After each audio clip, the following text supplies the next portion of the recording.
système politique burundais est construit sur du sable mouvant. Il n'y a pas de stabilité et il ne peut pas y avoir de stabilité aussi longtemps qu'il n'y a pas un consensus minimal qui est dégagé à travers un dialogue entre les Burundais. Nous savons tous comment le pays est censé être géré, comment il était censé être dirigé depuis la signature de l'accord d'Arusha. Et c'est la rupture de cet accord-là qui va finir par précipiter le pays dans des crises plus profondes que celles qu'on a connues jusqu'ici. Parce que si on ne construit pas la gestion du pays, des biens publics, sur un dialogue aussi large que possible, comme cela avait été fait par l'accord d'Arusha, c'est-à-dire qu'on est en train toujours de construire notre pays sur des sables mouvants. Il est fondamental de revenir au dialogue avec tous les protagonistes politiques, société civile et autres qui sont concernés par les affaires publiques, afin qu'on puisse stabiliser notre pays.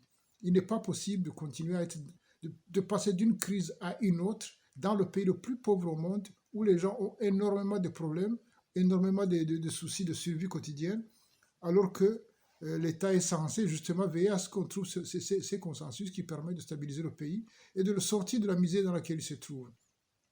Le deuxième aspect sur lequel il est important vraiment d'attirer l'attention des uns et des autres, c'est que si M. Alain Guillaume Bouilloni est recherché, si jamais il est trouvé, qu'il soit traité avec dignité, nous savons tous que cela, nous le disons, mais que c'est rarement respecté.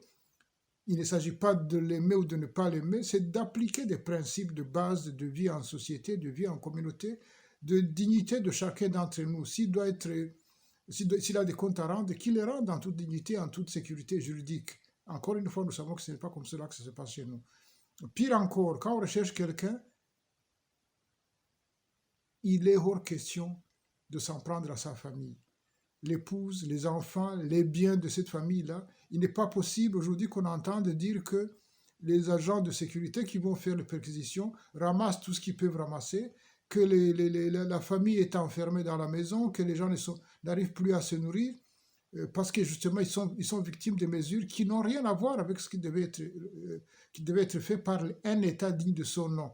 Il est vraiment important que les familles des gens qui sont persécutés, qui sont poursuivis, soient tenues hors de ces persécutions-là, qu'ils gardent leur dignité de citoyens burundais, parce qu'encore une fois, on est tous des Burundais, on est censé être protégés par l'État burundais, et si c'est celui-ci qui ne comprend plus son rôle élémentaire, ça veut dire qu'il n'a vraiment pas la moindre légitimité, nous savons tous qu'il n'a pas de légitimité, mais il y a des minima quand même qu'il faut respecter. Laisser les familles en dehors des querelles politiques entre certains acteurs.